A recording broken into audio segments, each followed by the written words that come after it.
ॐ भूर्भुवः स्वः तत्सवितुर्वरेण्यं भर्गो देवस्य धीमहि धियो यो नः प्रचोदयात्।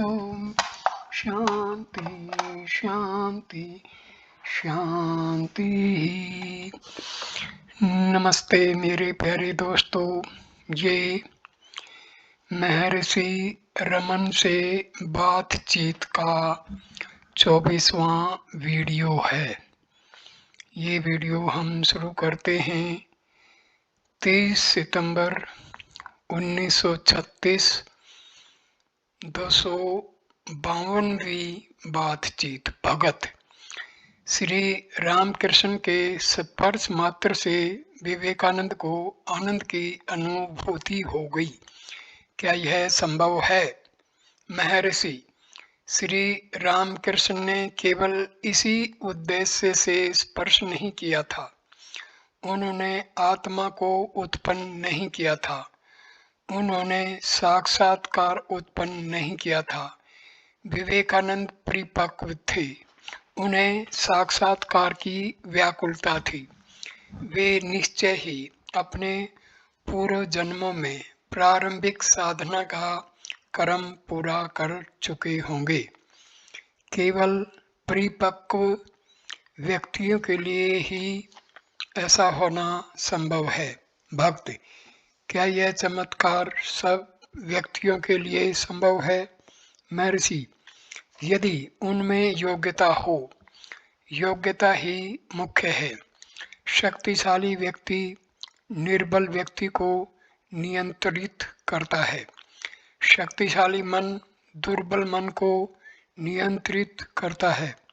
उपरोक्त उदाहरण में यही हुआ। प्रभाव केवल अस्थायी था। विवेकानंद शांति से क्यों नहीं बैठे? ऐसे चमत्कार के बाद भी वे इतना क्यों घूमते रहे? क्योंकि प्रभाव केवल अस्थायी था। भक्त, मन को हृदय में कैसे डुबाया जाए? महर्षि, इसमें मन अपने को नानात्व के रूप में जगत को देखता है। यदि नानात्व का उदय न हो तो वह अपने सत्व में अर्थात हृदय में रहे। हृदय में प्रवेश का अर्थ है बिना विक्षेप के रहना। केवल हृदय ही एकमात्र सत्यता है। मन केवल अस्थायी अवस्था है। आत्म भाव से रहने का तात्पर्य हृदय में प्रवेश होना है। क्योंकि मनुष्य देह से तादात्म्यता कर लेता है, वह जगत को अपने से भिन्न देखता है। मूल अवस्था से भटक जाने से तथा संपर्क सूत्र भंग हो जाने से मिथ्या तादात्म्यता का उदय होता है। अब उसे इन सब मिथ्या धारणाओं से निवृत्त हो पुनः अपने स्रोत में पीछे लौटकर आत्म भाव से रहने का निर्देश दिया जाता है। तब प्रश्न उदय नहीं होंगे। सारे शास्त्रों का प्रयोजन केवल इतना ही है कि मनुष्य अपने मूल स्रोत की ओर वापस लौटे। उसे किसी नवीन वस्तु की प्राप्ति नहीं करनी है। उसे केवल भ्रांत धारणाओं तथा व्यर्था के संकल्पों को छोड़ना है।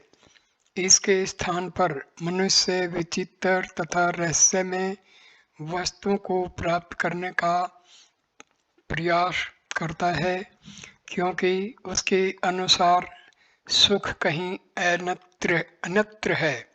यही भूल है। यदि व्यक्ति आत्म भाव से रहे तो आनंद है। संभवतः वह यह सोचता है कि शांत होने से आनंद की अवस्था प्राप्त नहीं होती है। यही उसका अज्ञान है। एक ही अभ्यास करना है। यह प्रश्न किसको उदय हो रहे हैं? भक्त, काम क्रोध आदि पर संयम कैसे करें? महर्षि, ये वासनाएं किसकी हैं, यह जानो। यदि तुम आत्म भाव से रहोगे तो आत्मा से अलग कुछ भी नहीं दिखाई देगा। तब संयम आदि की आवश्यकता नहीं रहेगी।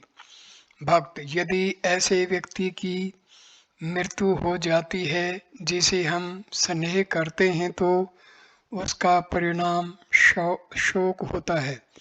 इस शोक से बचने के लिए क्या हमें सभी को एक समान प्रेम करना चाहिए अथवा किसी को भी प्रेम न करें? महर्षि, एक की मृत्यु पर अन्य जीवित व्यक्ति शोक करता है। इस शोक से बचने का उपाय है जीव भाव से न रहना। शोक करने वाले अहम को खत्म कर दो, फिर दुख भोगने वाला कौन रहेगा? अहम भाव की मृत्यु नितांत आवश्यक है। केवल यही मार्ग है। दोनों विकल्पों का एक ही अभिप्राय है। जब सभी आत्म रूप हो जाएंगे तो प्रेम अथवा घृणा करने को कौन होगा? भक्त, सूर्य मार्ग क्या है, चंद्र मार्ग क्या है, इनमें सरल कौन है? महर्षि, रवि मार्ग ज्ञान है, चंद्र मार्ग योग है। ऐसा कहते हैं कि देह की 72,000 नाड़ियों को शुद्ध करने के उपरांत सुषुम्ना में पहुंचकर मन सहस्रार तक जाता है, जहां अमृत का झरना बह रहा है। ये सब मानसिक कल्पनाएं हैं। मनुष्य पहले से ही संसार की कल्पनाओं से घिरा हुआ है। अब योग के रूप में अन्य कल्पनाएं और जुड़ जाती हैं।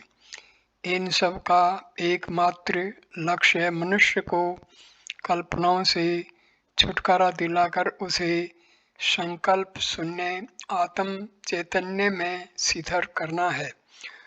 उस तक सीधे मार्ग से क्यों न जाया जाए, पहले से ही उपस्थित भार में और भार क्यों बढ़ाया जाए?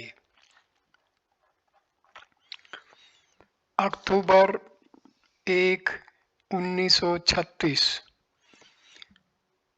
253वीं बातचीत। सिंधिया स्कूल ग्वालियर के प्रिंसिपल श्री F.G.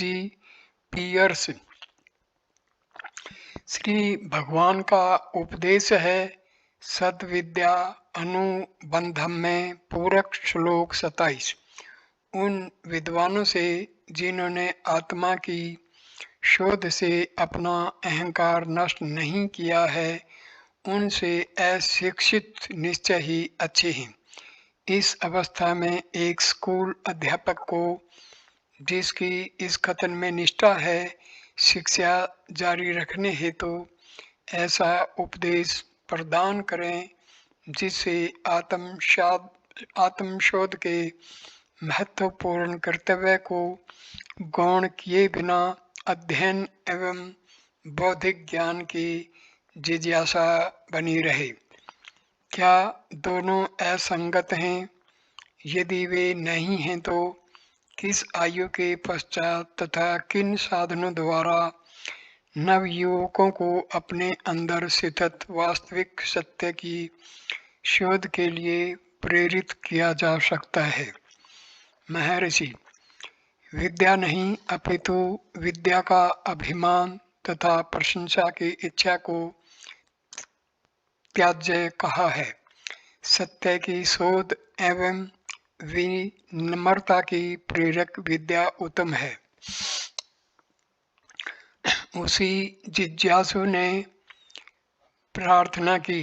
उपरोक्त प्रश्नकर्ता ने अत्यंत मूल्यवान 2 दिन भगवान महर्षि के सानिध्य में व्यतीत किए हैं।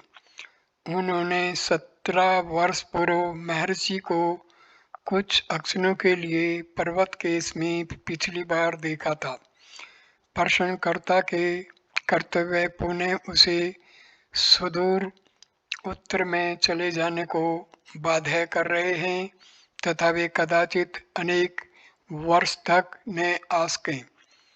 वे महर्षि से विनीत भाव से प्रार्थना करते हैं कि उनके साथ महर्षि सबल श्रृंखला स्थापित कर अपने अनुग्रह से उनके आत्मा की शोध करने के प्रयास में निरंतर कृपा करते रहें। इस पर महर्षि किंचित मुस्कुराए। बातचीत संख्या number 254। Shri Duncan green lease ने श्रीमद् भागवत में से कुछ श्लोक उद्धृत किए जिनका आशय निम्न है। निज आत्मा को शुद्ध आकाश की भांति सब में आंतरिक तथा बाह्य रूप से व्याप्त देखो। निसंकोच होकर अछूत गौ अथवा गधे के समक्ष साष्टांग प्रणाम करो। जब तक सब में आत्मानुभूति न हो तब तक सबकी तन मन से अर्चना करते रहो। सम्यक ज्ञान से सबको ब्रह्म रूप देखो। यह स्पष्ट होते ही समस्त संशय नष्ट हो जाएंगे और तुम आत्मा में स्थित हो जाओगे। तदुपरांत उन्होंने निम्न प्रश्न की। भक्त, अद्वैत आत्मा के साक्षात के लिए क्या यही मार्ग ठीक है? क्या कुछ व्यक्तियों के लिए जो भी उनके समक्ष आए उसी में भगवान का दर्शन करने का अभ्यास मैं कौन हूँ कि मानसिक शोध उस मन से प्रे आत्मा की खोज करने से अधिक सरल न होगा? महर्षि, हाँ। जब तुम सर्वत्र ईश्वर को देखते हो, क्या तुम ईश्वर का विचार करते हो अथवा नहीं? सर्वत्र ईश्वर देखने के लिए तुम्हें ईश्वर अपने मन में रखना ही होगा। ईश्वर को मन में रखना ही ध्यान है। ध्यान साक्षात्कार से पूर्व की अवस्था है। साक्षात्कार आत्मा में ही होता है, उससे पहले ध्यान आवश्यक है। तुम ध्यान ईश्वर का करते हो अथवा आत्मा का, इसमें अंतर नहीं, लक्ष्य एक ही है। पर तुम आत्मा से बच नहीं सकते। तुम ईश्वर को सब में देखना चाहते हो, किंतु अपने में नहीं। यदि सब ईश्वर हैं तो क्या तुम उस सब में ही नहीं हो? जब तुम स्वयं ईश्वर हो तो सब कुछ ईश्वर है। इसमें क्या आश्चर्य है? किसी अभ्यास के करने में देखने वाला या विचार करने वाला ऐसा अभ्यास करने वाला करता होना चाहिए। वह कौन है? भक्त, काव्य, संगीत, जप, भजन, सुंदर दृश्यावली, आध्यात्मिक विभूतियों के जीवन चरित्र पढ़ने आदि से अनेक बार सर्व एकता के वास्तविक भाव का प्रत्यक्ष अनुभव हो जाता है।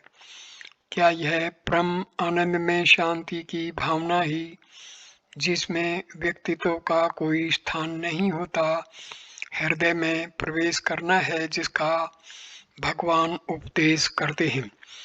क्या वह अभ्यास गहनतर समाधि की उपलब्धि कराने में समर्थ है, जिससे उस अनंत सत्य का पूर्ण दर्शन होगा? महर्षि, आनंददायक दृश्य आदि देखने से सुख की प्राप्ति होती है। यह आत्मा का स्वरूप भूत सुख ही है। वह भिन्न वस्तु अथवा भविष्य में प्राप्त हो ऐसी वस्तु नहीं है। जिन अक्षरों को तुम सुख मानते हो, उन अक्षरों में तुम आत्मा में डूबते हो। यह डूबना ही स्वतः सिद्ध आनंद को प्रकट करता है, किंतु विचारों का संग इस आनंद को अन्य वस्तुओं तथा घटनाओं से मिला देता है। वास्तव में यह आनंद तुम में ही है।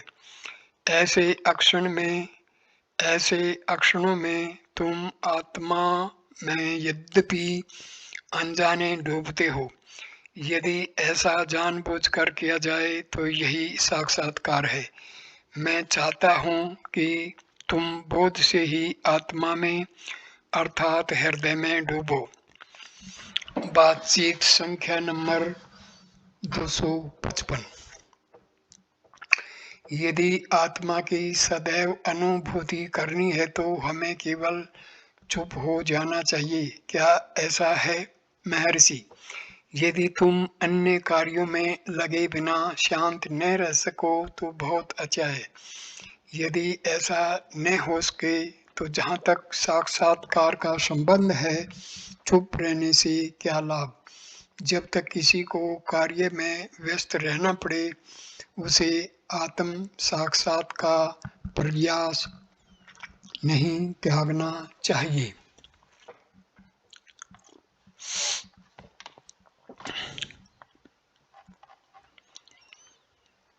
बातचीत संख्या 256। पदार्थों का मंद ज्ञान रखने वाले व्यक्ति के संबंध में प्रश्न किया गया। संशय यह था कि क्या ऐसा मंद ज्ञानी केवल निर्विकल्प की उपलब्धि से वंचित रह गया? महर्षि, केवल निर्विकल्प तनु मानसा भूमिका में भी होता है। भक्त, सामान्य तथा उच्च ज्ञानियों को जीवन मुक्त कहा जाता है। केवल निर्विकल्प तनु मानसा अवस्था में होता है। मंद ज्ञानी इस क्रम में कहाँ आता है? महर्षि, वह सत्वापत्ति साक्षात्कार में आता है, जबकि सामान्य तथा उच्च कोटि के क्रमशः असंशक्ति तथा पदार्थाभिवाहिनी में आते हैं। यह मंद, मध्यम तथा उच्च विभाजन प्रारंभ की प्रगति के अनुसार है। यदि प्रारंभ प्रबल होगा तो ज्ञानी मंद होगा। यदि प्रारब्ध मध्यम होगा तो ज्ञानी भी मध्यम होगा, तथा यदि प्रारब्ध दुर्बल है तो ज्ञानी उच्च है। यदि प्रारब्ध अत्यंत दुर्बल है तो ज्ञानी दुर्यगा में है। ज्ञानियों के ज्ञान तथा समाधि अवस्था में कोई अंतर नहीं है। यह विभाजन केवल देखने वाले की दृष्टि में है। भक्त, क्या तनु मानसा तथा मुमुक्षुत्व एक ही है? महर्षि, नहीं। सद असद विवेक वैराग्य मुमुक्षुत्व आदि 6 गुण से शुभेच्छा नाम की प्रथम भूमिका होती है। मुमुक्षुत्व के पश्चात प्रथम भूमिका की प्राप्ति होती है। तदुपरांत विचारना तथा सूक्ष्म मन प्रत्यक्ष अनुभव सत्वापत्ति साक्षात्कार में होता है। इन प्रश्नों की चर्चा अनावश्यक है। जीवन मुक्ति तथा विदेह मुक्ति का विभिन्न विद्वानों द्वारा अनेक प्रकार से वर्णन किया गया है। सदेह व्यक्ति की भी कदाचित विदेह मुक्ति संभव मानी जाती है। वास्तव में मुक्ति निज स्वरूप का दूसरा नाम है। ज्ञान की सप्त भूमिकाएं निम्न प्रकार हैं। 1. शुभेच्छा, दूसरा विचारना, तीसरा तनु मानसा, चौथा सत्वापत्ति, पांचवा असंशक्ति, छठा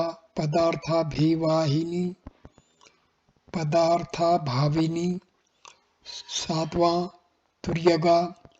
जिन्होंने अंतिम 4 भूमिकाओं की प्राप्ति कर ली है उनको क्रमशः ब्रह्मविद, ब्रह्मविद्वर, ब्रह्मविद्वर्या तथा ब्रह्मविद वरिष्ठ कहते हैं।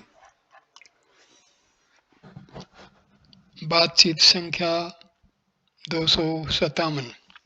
डिंडीगुल के एक युवक ने महर्षि से कहा कि कुछ दिनों के रहने से उसे यह पता चला है कि उसे केवल मैं कौन हूँ की शोध करना है। वह यह पूछना चाहता था कि क्या इसके लिए किसी संयम की आवश्यकता है, और उसने प्रश्न पूछा, मैं विचार कहाँ करूं? अर्थात क्या उसे यह गुरु के सानिध्य में करना चाहिए? महर्षि, जहाँ मैं है वहीं से शोध करना आवश्यक है।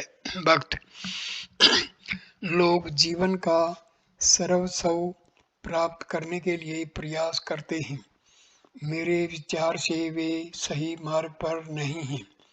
श्री भगवान ने पर्याप्त तप कर लक्ष्य प्राप्त किया है।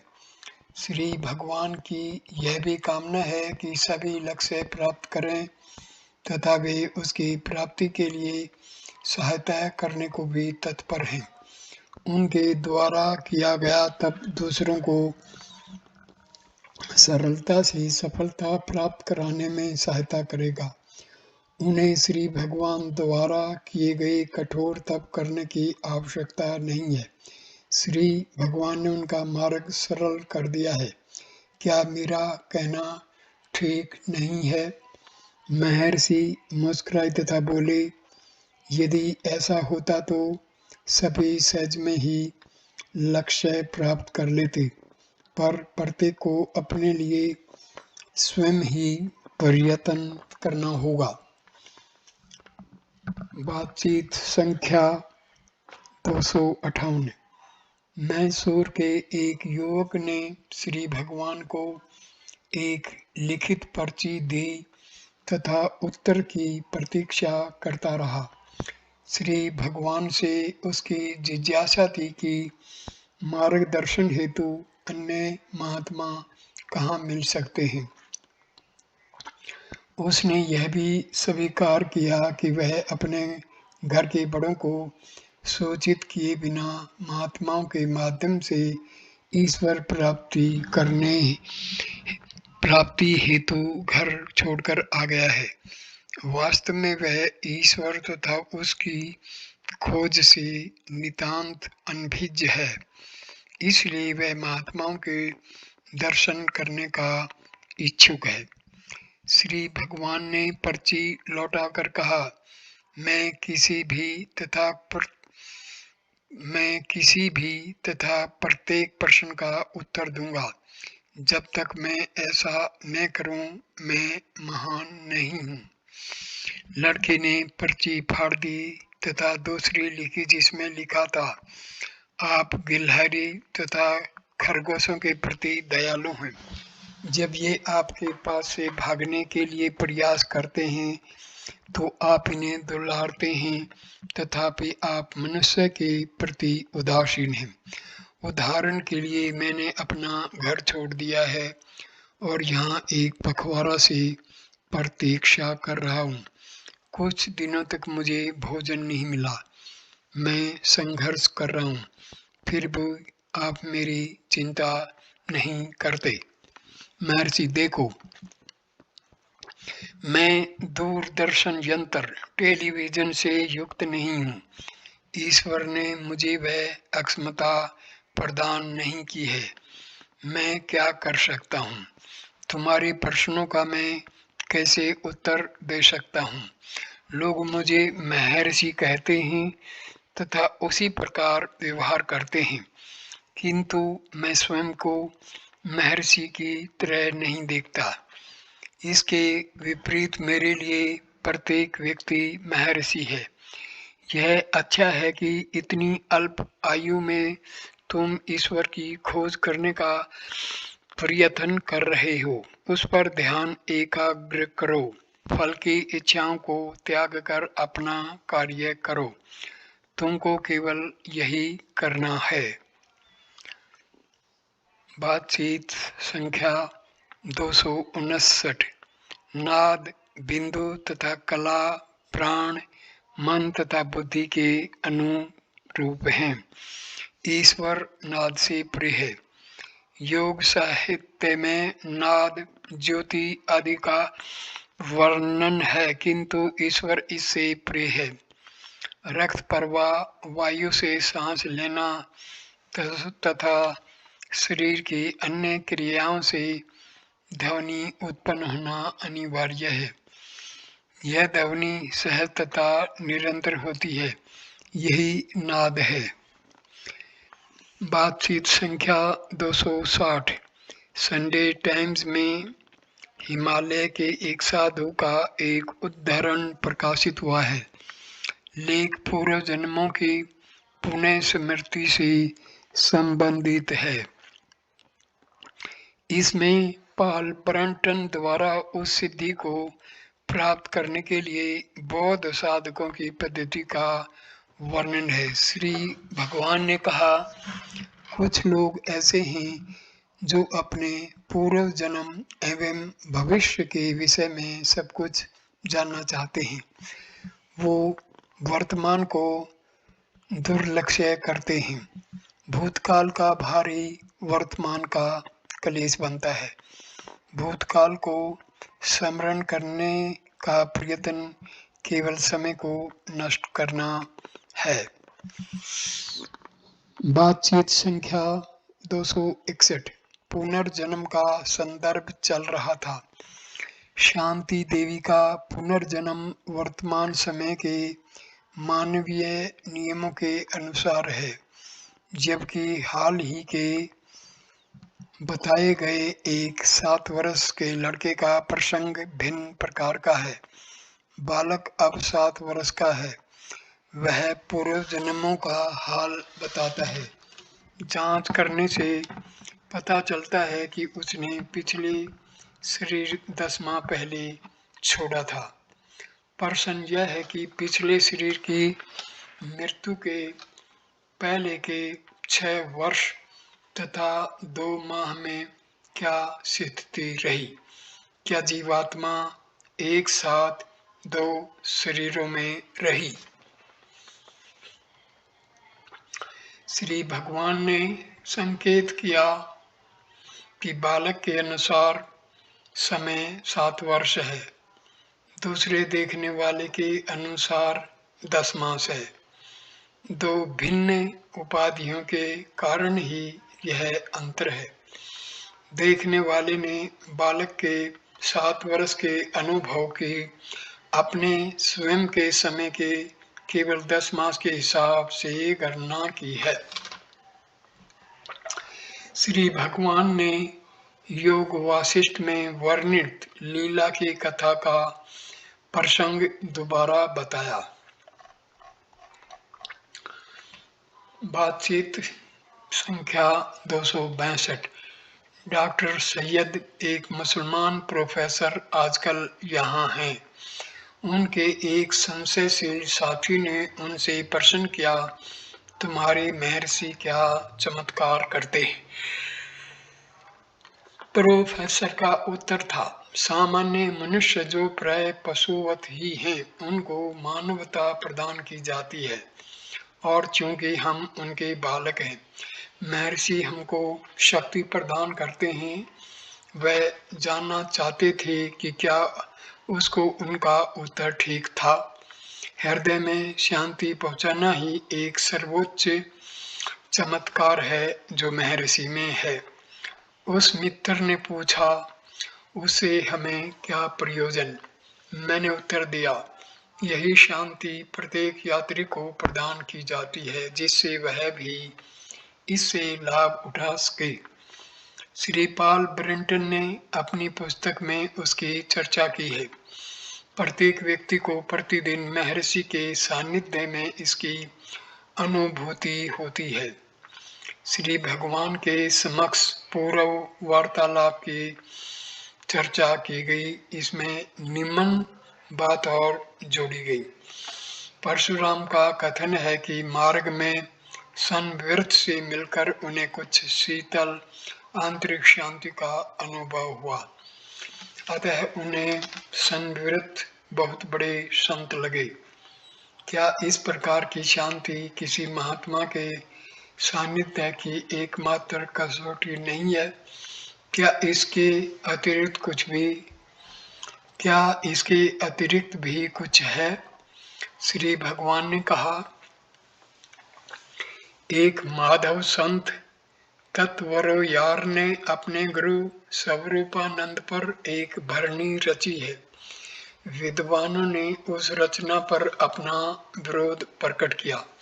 उनकी आपत्ति यह थी कि यह युद्ध में एक सहस्र से अधिक हाथियों को मारने वाले योद्धा के निमित्त ही लिखी जानी चाहिए, जबकि स्वरूपानंद एक आलसी व्यक्ति था जो किसी अज्ञात स्थान में, जिसको लोग नहीं जानते थे, बैठा रहता था तथा वह इस स्तुति का पात्र नहीं था।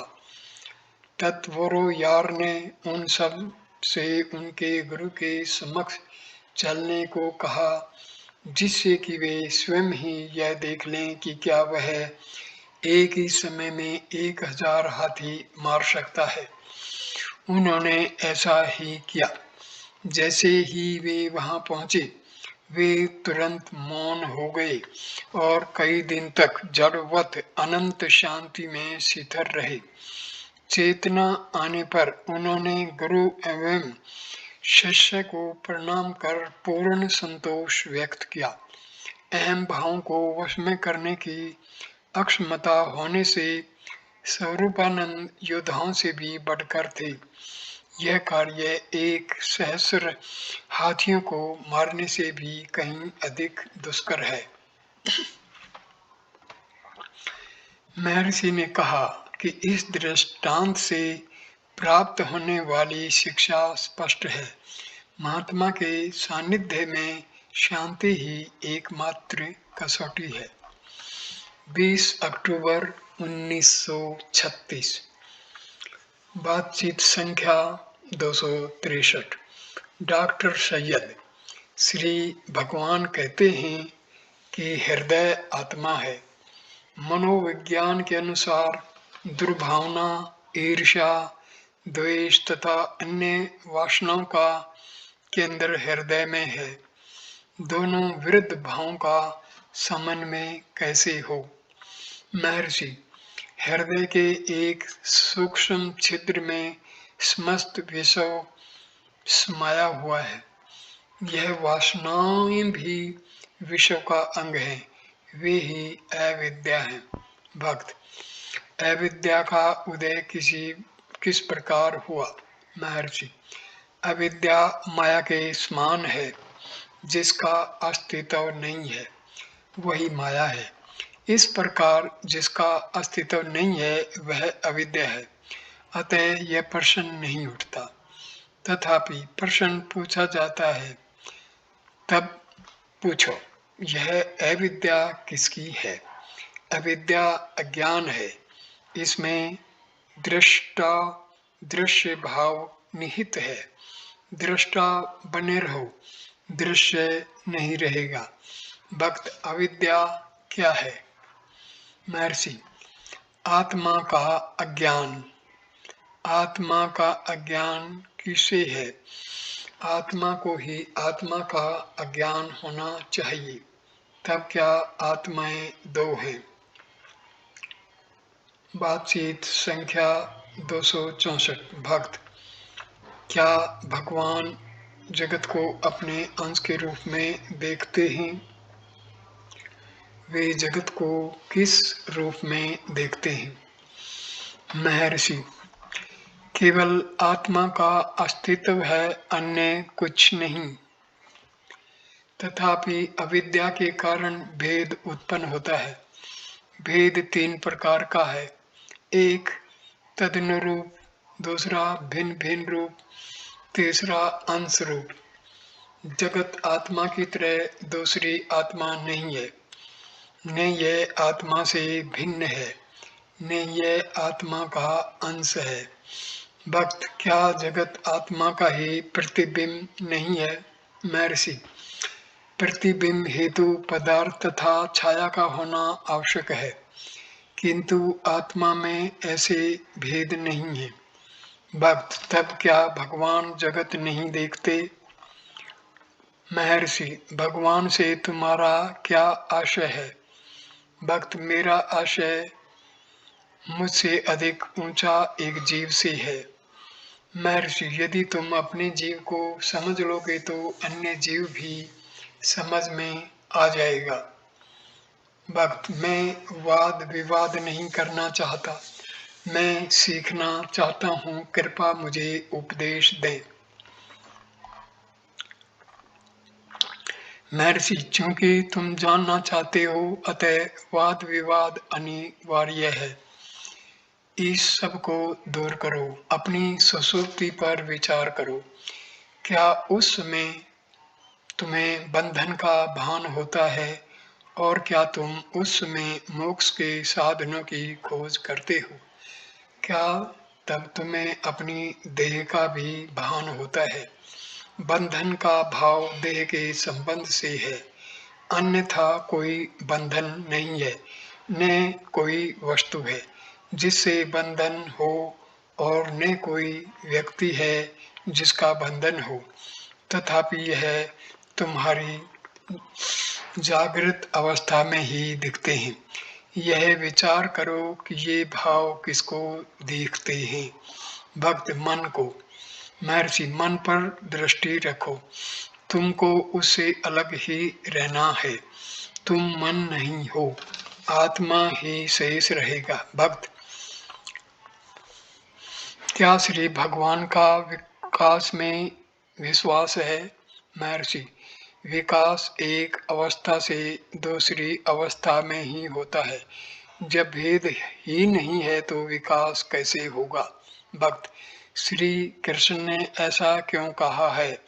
अनेक जन्म के उपरांत साधक ज्ञान प्राप्त करता है और इस प्रकार मुझे जान पाता है। एक अवस्था से दूसरी अवस्था तक विकास अवश्य होगा। महर्षि, भगवत गीता का प्रारंभ कैसे होता है? न मैं था, न तुम थे, न ये राजा थे, न ये जन्म लेते हैं, न ये मरते हैं इत्यादि। इस प्रकार न जन्म है, न मृत्यु, न वर्तमान जैसा तुम उसे देखते हो। केवल सत्य का अस्तित्व था, है तथा रहेगा। यह अपरिवर्तित है। बाद में अर्जुन ने श्री कृष्ण से प्रश्न किया कि आप आदित्य से पूर्व किस प्रकार हुए होंगे। इस पर भी श्री कृष्ण ने यह जानकर कि वह उनको भ्रमवश स्थूल देह मान रहा है, उसे यथोचित उपदेश दिया। जो भेद देख रहा है उसी के लिए उपदेश है। वास्तव में ज्ञानी के दृष्टिकोण से न उसके लिए और न अन्य लोगों के लिए न बंधन है न मुक्ति है। भक्त, क्या सब मुक्त अवस्था में हैं? महर्षि, सब हैं कहाँ, मुक्ति भी कहाँ है। यह तभी होगी जब बंधन होगा। वस्तुतः बंधन था ही नहीं, अतः मुक्ति भी नहीं है। भक्त, किंतु अनेक जन्मों में विकास करने हेतु साधना वर्षों का अभ्यास आवश्यक है। महर्षि, सहज शांति में जो बाधा है केवल उसको हटाने के लिए ही अभ्यास है, वर्षों का प्रश्न नहीं। इसी अक्षण इस विचार को हटाओ। अभ्यास करो अथवा न करो, तुम अपनी सहज स्थिति में ही हो। एक अन्य व्यक्ति ने प्रश्न किया, तब सभी आत्मा की अनुभूति क्यों नहीं कर लेते? महर्षि, यह भी दूसरे ढंग से वही प्रश्न है। तुम यह प्रश्न क्यों उठाते हो? क्योंकि तुम अभ्यास का प्रश्न उठाते हो। इससे ऐसा प्रकट होता है कि तुम्हें अभ्यास की आवश्यकता है, यह समझो। किंतु प्रश्नों तथा संदेहों से मुक्त रहना ही सहज स्थिति है। ईश्वर ने मनुष्य को उत्पन्न किया तथा मनुष्य ने ईश्वर को उत्पन्न किया। वे दोनों केवल नाम रूप के जन्मदाता हैं। वस्तुतः न ईश्वर का निर्माण हुआ न मनुष्य का। 21 अक्टूबर 1936। बातचीत संख्या 265। वह विशिष्ट महिला कुछ दिन बाद फिर आई, सीधे महर्षि के पास जाकर प्रणाम कर बोली, पिछली बार मैं अपने पति तथा बच्चों के साथ यहाँ आई थी। समय कम था और मैं उनके भोजन की चिंता कर रही थी। इस कारण मैं यहाँ जितनी देर ठहरना चाहती थी उतनी देर नहीं ठहर सकी, पर बाद में मुझे इतना शीघ्र वापस लौटना ठीक नहीं लगा। अब मैं महर्षि के सानिध्य में शांति से बैठकर उनसे अनुग्रह अंतर्ग्रहण करने के लिए यहाँ उपस्थित हुई हूँ। कृपया मुझे मानसिक बल प्रदान करें। कक्ष पहले से ही मनुष्यों से खाली करा दिया गया था। वह एक साधारण दूरी पर श्री भगवान के समक्ष बैठ गई। मुस्कुराते हुए श्री भगवान ने कहा, हाँ, मौन नित्य वाणी है। सामान्य वाणी उस हार्दिक वार्ता में बाधा उत्पन्न करती है। उसने सहमति प्रकट की और शांत बैठ गई। श्री भगवान सोफे पर आराम कर रहे थे। उनकी दृष्टि उसकी ओर टिकी हुई थी तथा उनके अधरों पर अनुग्रहपूर्ण मुस्कुराहट थी। लगभग 1 घंटे तक दोनों पूर्णतः शिथिल तथा मौन रहे। प्रसाद वितरण हुआ। महिला ने कहा, अब मैं वापस जाना चाहती हूँ। बंगलौर तथा इस स्थान के बीच की नदी में बाढ़ आ गई है। जब मैं इधर आ रही थी तब बाढ़ में एक बस उलट गई थी। मेरी कार बाद में आई और मैंने वह दुर्घटना देखी तथा नदी को पार करने में मुझे भय नहीं हुआ। मेरी कार सुरक्षित निकल आई। मैं दिन में ही वापस जाना चाहती हूँ। इस बार मैं पहले की तरह यह नहीं कहूँगी कि यह मेरा अंतिम आगमन है। मुझे नहीं मालूम तो भी संभव है ऐसा ही हो। तथापि महर्षि मुझे मानसिक बल प्रदान करें। मैं भक्ति की कामना करती हूँ। मेरी इस आकांक्षा में और अधिक वृद्धि हो। मेरे लिए साक्षात्कार का भी कोई महत्व नहीं है। मेरी आकांक्षा प्रबल हो। यदि आकांक्षा हो तो बिना इच्छा के भी साक्षात्कार अवश्य में आएगा ही। शुभेच्छा साक्षात्कार का द्वार है। भक्त, आपके अनुग्रह से ही ऐसा ही हो, पर मैं तो शुभेच्छा से ही संतुष्ट हूँ। जब मैं इस स्थान से दूर रहूं तो भी मेरी भक्ति में कमी न हो। कृपया श्री भगवान मुझे आवश्यक शक्ति प्रदान करें। ऐसी दृढ़ भक्ति केवल उनकी कृपा से ही संभव है। मैं स्वयं अत्यंत दुर्बल हूँ। जब पिछली बार मैं यहाँ थी तब मैंने अनेक प्रश्न पूछे थे, परंतु मैं श्री भगवान द्वारा दिए गए उत्तरों को समझ नहीं सकी। मैंने निश्चय किया कि अब मैं और कोई प्रश्न न पूछकर केवल महर्षि की सन्निधि में शांति से बैठकर उनसे प्राप्त अनुग्रह हृदयंगम करूंगी। इस कारण इस बार मैं महर्षि से अधिक प्रश्न नहीं कर रही, केवल उनके कृपापूर्ण अनुग्रह की कामना करती हूँ। महर्षि, तुम्हारा बारंबार का आगमन अनुग्रह प्राप्ति का द्योतक है। महिला को आश्चर्य हुआ और उसने कहा, मैं महर्षि से यह पूछने ही वाली थी कि क्या महर्षि ने मुझे बुलाया है। कारण आज अनायास प्रातः मेरे पति ने कहा, 2 दिन उपलब्ध हैं, चाहो तो महर्षि के दर्शन कराओ। मुझे अत्यंत सुखद आश्चर्य हुआ। मैंने इसे महर्षि का आदेश माना। महिला ने महर्षि के सामीप्य में निवास करने की इच्छा व्यक्त की तथा उनके आशीर्वाद की याचना की। महर्षि ने कहा, एक उच्चतर शक्ति तुम्हारा मार्गदर्शन कर रही है, उसी के निर्देशन में चलो। भक्त, किंतु मुझे इसका बोध नहीं है, मुझे उसका बोध कराने की कृपा करें। महर्षि: उच्चतर शक्ति जानती है कि क्या करे और कैसे करे, उसमें आस्था रखो। इस वीडियो को मैं यहीं पर विराम देता हूँ। अगला वीडियो संख्या नंबर 25, बातचीत संख्या नंबर 266 से हम शुरू करेंगे। धन्यवाद। नमस्ते।